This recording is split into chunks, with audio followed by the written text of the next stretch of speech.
Paano gawin ang chord sa gitara na A or A major? Gusto mong malaman paano gawin yun sa gitara kung isa ka palang baguhan? Tapusin mo yung video na to hanggang sa huli.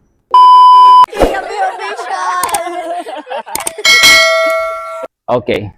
So yung video tutorial natin ngayon sa gitara is about sa chords ng A or A major. Saglitan lang. Ang lahat pala ng chords is 6, di ba? Naturo ko na to sa last video. At isasaglit ko lang, isisingit ko lang na sa 6 na string, ang unang string nito, di ba? Ito yung number 1 sa baba. Ay, ang pangalan nito is E or E major na string. Pangalawang string, yung string number 2, ang pangalan nito na string is B major na string. Third string, ang pangalan nito, G major chords na string. Itong number 4 na string, ang pangalan nito ay D major na chords. Panglimang string ay A major string.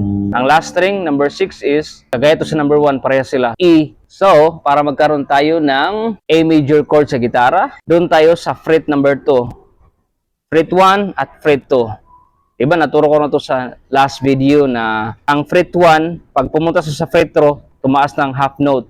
Pag pumunta naman sa third fret, from fret 1 to fret 3, tumaas yung nota ng isang chords. Tapos pag from fret 3 to fret 4, tumaas na naman yung nota ng half or isang note. Depende yan sa kanta. So itong chords ng A or A major chords, doon lang lahat to sa fret number 2. 1, 2. At ang unang string na iipiti natin, ang string number 2, gamit ito. Or pwede din naman ito. Pero sa ngayon lang, kasi beginner ka, wala ka pang masyadong alam sa gitara, i-recommend ko sa'yo itong gamitin natin. At ito, doon natin ipitin to sa string number 2 sa fret number 2. Yan. Next string na ipitin natin is string number 3. Doon pa rin sa fret number 2. At ito ang gagamitin natin. So magkahilira lang siya. Next string na ipitin natin is ang string number 4. Doon pa rin sa fret number 2, gamit ito. Okay? Ganyan. Meron na tayong A or A major chords. Ngayon naman, para maganda yung tunog mo sa gitara, gaya nito, malinaw, di ba? Make sure guys na lahat ng finger mo nasa loob ng fret. Kaya may ganito to bronze at meron dito kasi nga, dapat yung kamay mo nasa loob lang. Hindi pwede na itong kamay mo maipit mo siya dito sa may bronze. Hindi tutunog yan ng maayos, magiging sintonado ang tunog niyan. Kaya nga mayroon tong nakasiparat, mayroong nakahalwa kasi nga dapat yung kamay mo dito lang sa gitna or pwede rin sa gilid, basta wag mo lang ipitin tong bronze na to. Ito na nga yung distance eh. Yung iba kasi guys, meron akong isang isisingit. Pag baguhan ka pa lang sa gitara, usually hindi tutunog ng maayos eh. Gaganyan no? Diba sintonado? Kaya sintonado din, hindi mo yan naipit ng maayos eh. Hindi mo diniin yung daliri mo doon kasi nasasaktan ka.